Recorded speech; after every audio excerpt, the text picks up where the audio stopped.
Good morning friends. ધોરણ 11 chemistry chapter number 2 પરમાણુનું બંધારણ, જેમાં આપણે આજે ટૉપિક શીખવાનો છે પરમાણુઓની ઇલેક્ટ્રોન રચના.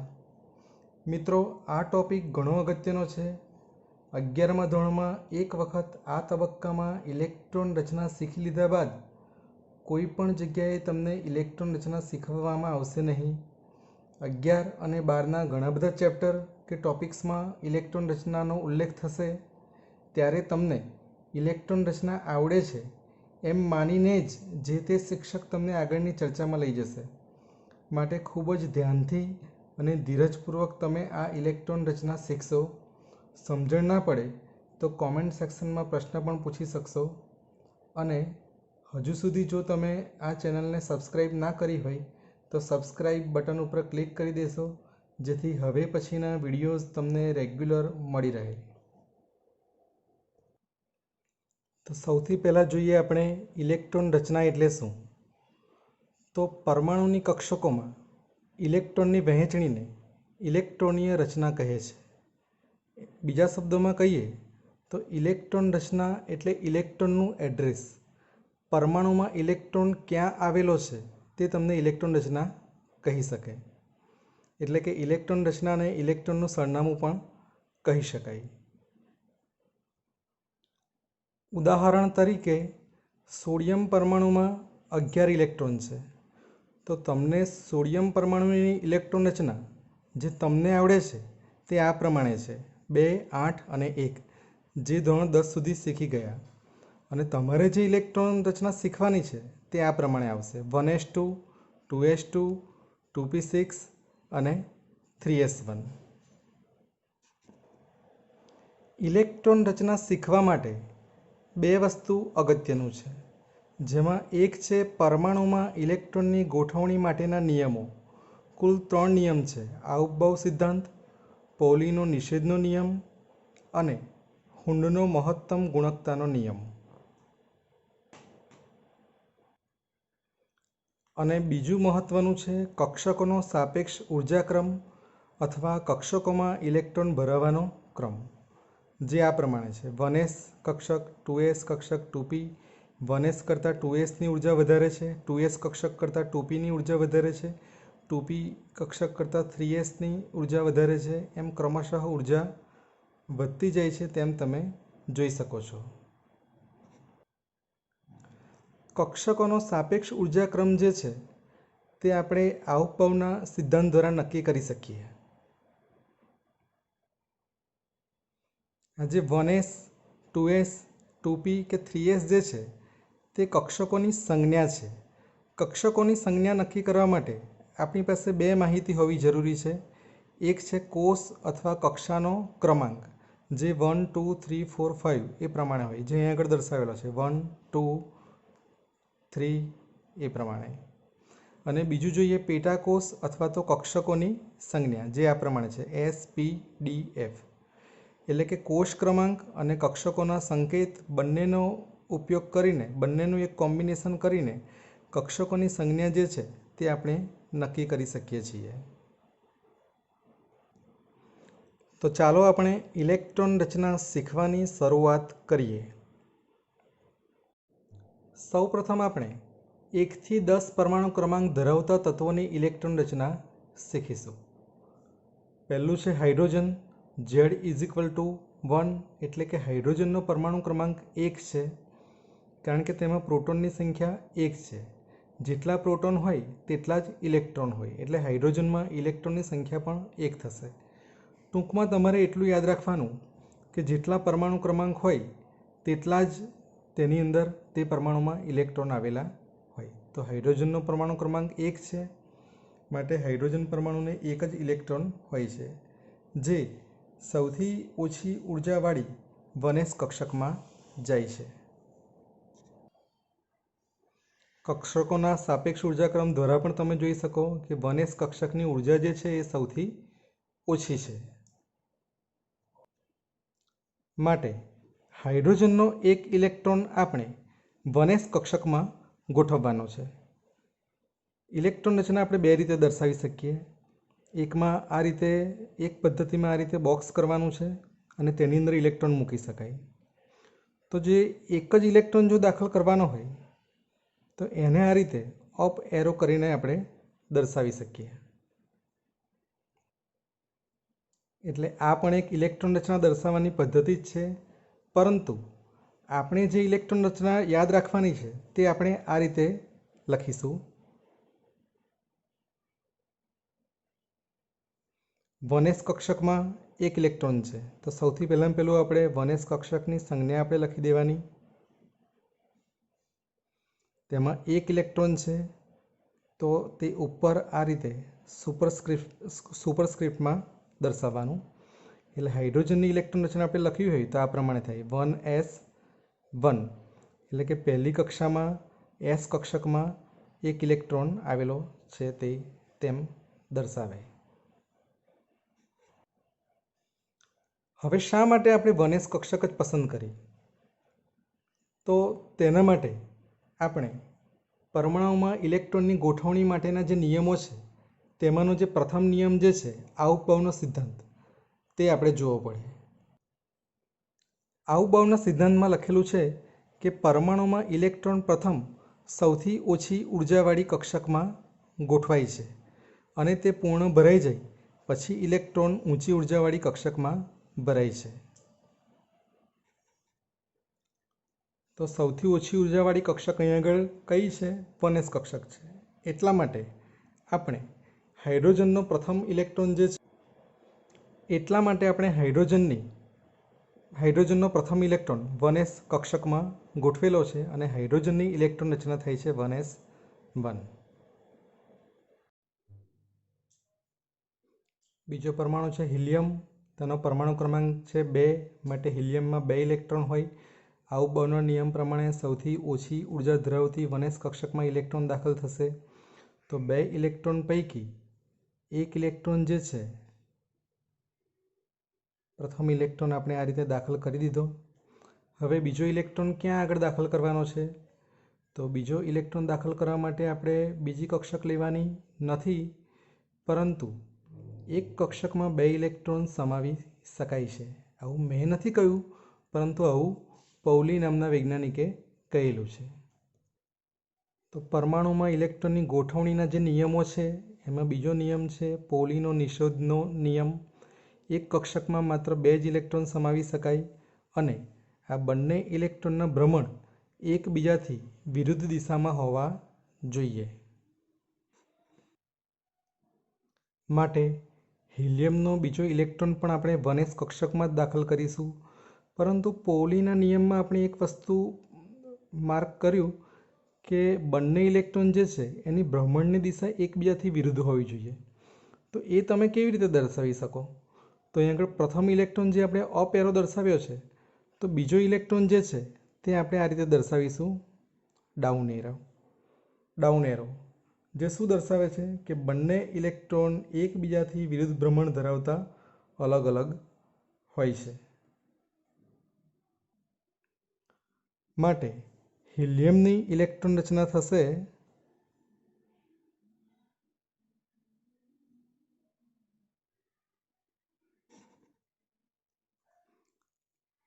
1s2. 1s 2 ઇલેક્ટ્રોન છે માટે 2, એટલે હિલિયમની ઇલેક્ટ્રોન રચના 1s2.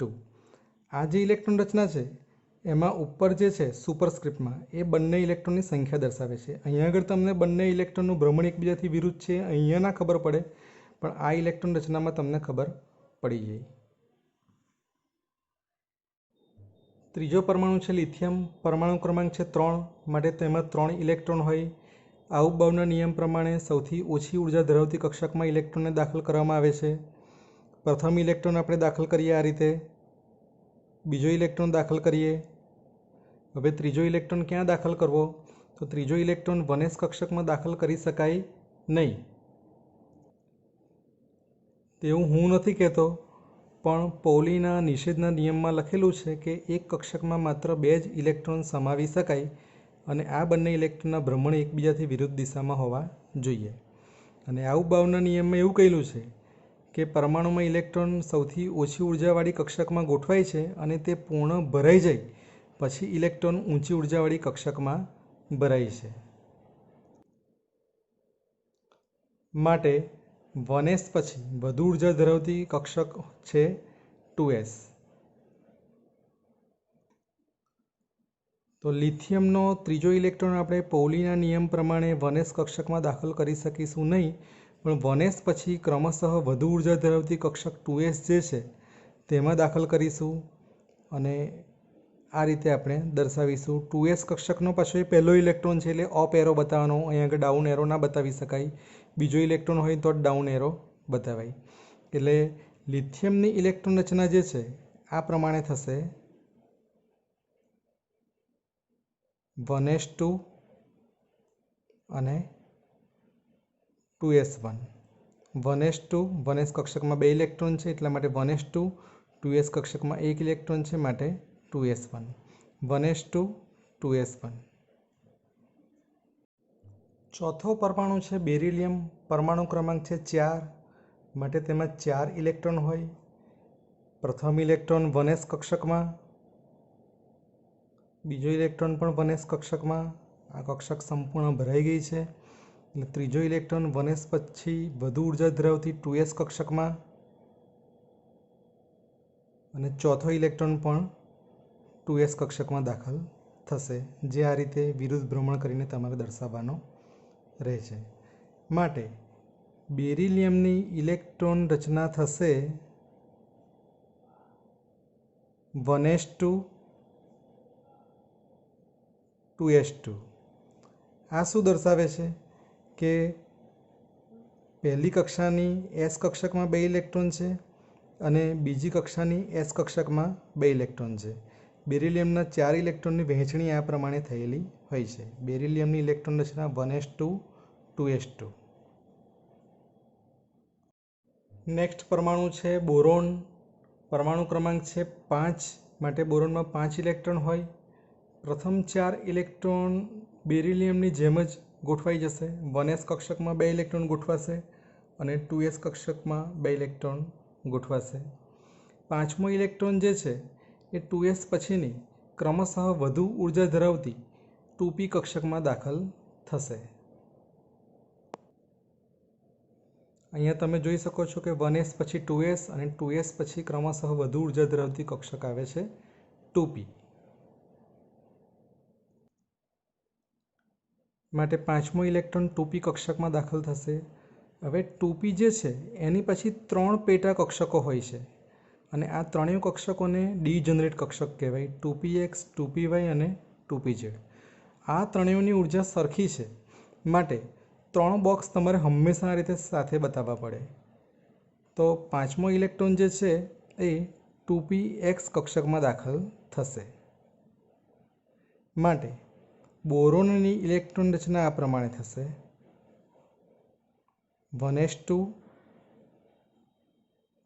2s2 અને 2px1. 1s કક્ષકમાં 2 electron, 2s કક્ષકમાં 2 electron અને 2px કક્ષકમાં 1 ઇલેક્ટ્રોન છે 2px1. છઠ્ઠો પરમાણુ છે કાર્બન. પરમાણુ ક્રમાંક છે તેનો 6 માટે કાર્બનમાં 6 ઇલેક્ટ્રોન હોય. 6 પૈકી 2 ઇલેક્ટ્રોન આપણે 1s કક્ષકમાં ગોઠવ્યા છે, 2 ઇલેક્ટ્રોન આપણે 2s કક્ષકમાં ગોઠવ્યા છે. એમ 4 ઇલેક્ટ્રોન ગોઠવાઈ ગયા પછી પાંચમો ઇલેક્ટ્રોન જે છે એ 2px કક્ષકમાં ગોઠવેલો છે. હવે છઠ્ઠો ઇલેક્ટ્રોન જ્યારે ગોઠવવાનો આવે તો તે આપણે અહીંયા 2px કક્ષકમાં ગોઠવી શકીશું નહીં, પણ છઠ્ઠો ઇલેક્ટ્રોન આપણે ગોઠવીશું 2py કક્ષકમાં અને તેને પણ આ રીતે અપ એરો દર્શાવીશું. શા માટે? તો એના માટેનું કારણ છે ઇલેક્ટ્રોનની ગોઠવણીના જે 3 નિયમો છે તે પૈકીનો ત્રીજો નિયમ હુન્ડનો નિયમ. હુન્ડનો મહત્તમ ગુણકતાનો નિયમ શું કહે છે? તો સમાન પેટાકોષની કક્ષકોમાં ઇલેક્ટ્રોનનું યુગ્મન જ્યાં સુધી દરેક પેટાકોષમાં એક એક ઇલેક્ટ્રોન ગોઠવાતા નથી ત્યાં સુધી થતું નથી, અથવા સમાન ઉર્જા ધરાવતી કક્ષકોમાં જ્યાં સુધી એક એક ઇલેક્ટ્રોન ગોઠવાઈ જાય નહીં ત્યાં સુધી યુગ્મીકરણ કરવું નહીં. એટલા માટે કાર્બનનો આપણે છઠ્ઠો ઇલેક્ટ્રોન જે છે એ 2p કક્ષકમાં મૂકેલો છે, 2px કક્ષકમાં મૂકેલો નથી, કારણ કે આ સમાન ઉર્જા ધરાવતી ડીજનરેટ કક્ષકો છે. તેમાં જ્યાં સુધી એક એક ઇલેક્ટ્રોન ગોઠવાઈ જાય નહીં ત્યાં સુધી યુગ્મીકરણ કરવું નહીં, આવું હુન્ડ નામના વૈજ્ઞાનિકે કહેલું હતું. તો એટલા માટે આપણે કાર્બનનો છઠ્ઠો ઇલેક્ટ્રોન અહીં આગળ 2p કક્ષકમાં મૂકેલો છે. માટે કાર્બનની ઇલેક્ટ્રોન રચના થશે 1s2 2s2 2px1 2py1. ઉપર જે છે સુપરસ્ક્રિપ્ટમાં તે ઇલેક્ટ્રોનની સંખ્યા દર્શાવે છે, 2 ને 2 4 ને 1 5 ને 1 6, એમ કાર્બનમાં 6 ઇલેક્ટ્રોન થઈ જાય. અને આ જે છે એ કાર્બનની ઇલેક્ટ્રોન રચના છે. સાતમો પરમાણુ છે નાઇટ્રોજન. પરમાણુ ક્રમાંક 7 માટે નાઇટ્રોજનમાં 7 ઇલેક્ટ્રોન હોય. 1s કક્ષકમાં 2 ઇલેક્ટ્રોન દાખલ થશે, ત્યારબાદ 2s કક્ષકમાં 2 ઇલેક્ટ્રોન દાખલ થશે, ત્યારબાદ 2p કક્ષક કે જેની 3 પેટા કક્ષકો છે 2px 2py ને 2pz, તેમાં પાંચમો ઇલેક્ટ્રોન 2pxમાં દાખલ થશે, છઠ્ઠો ઇલેક્ટ્રોન 2pyમાં દાખલ થશે અને સાતમો ઇલેક્ટ્રોન જે છે એ 2pz કક્ષકમાં દાખલ થશે. હુન્ડના નિયમ પ્રમાણે સમાન ઉર્જા ધરાવતી કક્ષકોમાં જ્યાં સુધી એક એક ઇલેક્ટ્રોન ગોઠવાય નહીં ત્યાં સુધી યુગ્મીકરણ કરવું નહીં. એટલા માટે નાઇટ્રોજનની ઇલેક્ટ્રોન રચના થશે 1s2 2s2 2px1 2py1 અને 2pz1.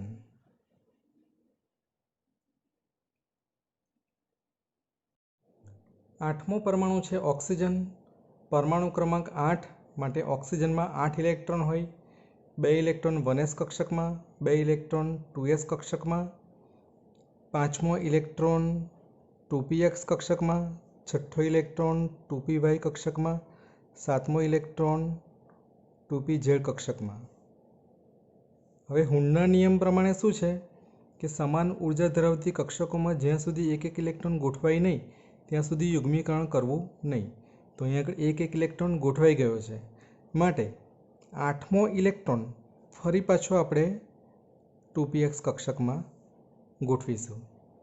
એટલે અહીં આગળ હવે યુગ્મીકરણની શરૂઆત આપણે થઈ ગઈ છે. માટે ઓક્સિજનની ઇલેક્ટ્રોન રચના થશે 1s2 2s2 2px2. 2px કક્ષકમાં 2 electron છે. 2py1 અને 2pz1. 2py કક્ષકમાં 1 ઇલેક્ટ્રોન છે, માટે અહીંયા 1 લખ્યું છે. અહીંયા આગળ પણ 1 ઇલેક્ટ્રોન છે. યુગ્મીકરણ કરતી વખતે બંને ઇલેક્ટ્રોનની ભ્રમણની દિશા એકબીજા કરતાં વિરુદ્ધ રાખવાની. માટે ઓક્સિજનની ઇલેક્ટ્રોન રચના 1s2 2s2 2px2 2py1 2pz1. આ ઇલેક્ટ્રોન રચનાને આપણે સંપૂર્ણ ઇલેક્ટ્રોન રચના કહીશું. આની જગ્યાએ તમારે સાદી ઇલેક્ટ્રોન રચના લખવી હોય ઓક્સિજનની તો આ પ્રમાણે પણ લખી શકાય. 1s2 2s2 અને 2p4. અહીં આગળ 2pના પેટા કક્ષકોના આપણે પ્રકાર નથી લખ્યા, સીધું લખી દીધું છે કે 2p કક્ષકમાં 4 ઇલેક્ટ્રોન છે, પણ તેના પેટા પ્રકાર જે છે એ આ પ્રમાણે થશે. તો આ જે છે સંપૂર્ણ ઇલેક્ટ્રોન રચના છે, આ છે સાદી ઇલેક્ટ્રોન રચના છે. આ રીતે તમે અગાઉ કાર્બન અને નાઇટ્રોજનની પણ આવી સાદી ઇલેક્ટ્રોન રચના લખી શકો. નવમો પરમાણુ છે ફ્લોરિન. પરમાણુ ક્રમાંક છે 9, તેમાં 9 ઇલેક્ટ્રોન હોય. 9 પૈકી 2 ઇલેક્ટ્રોન 1s કક્ષકમાં ગોઠવ્યા છે, 2 ઇલેક્ટ્રોન 2s કક્ષકમાં ગોઠવ્યા છે, 5મો ઇલેક્ટ્રોન 2px કક્ષકમાં, 6ઠ્ઠો ઇલેક્ટ્રોન પણ 2py કક્ષકમાં, 7મો ઇલેક્ટ્રોન 2pz કક્ષકમાં. આ સમાન ઉર્જા ધરાવતી કક્ષકોમાં એક એક ઇલેક્ટ્રોન ગોઠવાઈ ગયો છે, માટે હવે યુગ્મીકરણ કરીશું. માટે 8મો ઇલેક્ટ્રોન આવશે 2px કક્ષકમાં. હવે એક કક્ષકમાં 2થી વધુ ઇલેક્ટ્રોન ગોઠવી શકાય નહીં, માટે 9મો ઇલેક્ટ્રોન આવશે 2py કક્ષકમાં. અને આ રીતે ફ્લોરિનની ઇલેક્ટ્રોન રચના થશે 1s2, 2s2,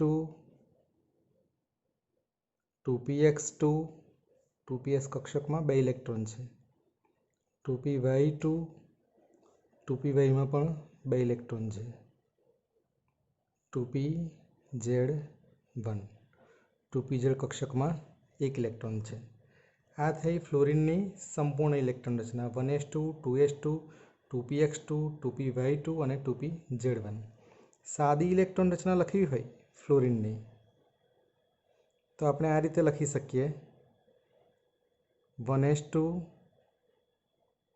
2s2 અને 2p5. 2p5માં 5 ઇલેક્ટ્રોન છે. હવે અહીંયા તમારે એવું નહીં વિચારવાનું કે પૌલીએ તો એમ કહ્યું છે કે એક કક્ષકમાં 2થી વધુ ઇલેક્ટ્રોન ગોઠવી શકાય નહીં, અને આ 2p કક્ષકમાં 5 ઇલેક્ટ્રોન શા માટે છે?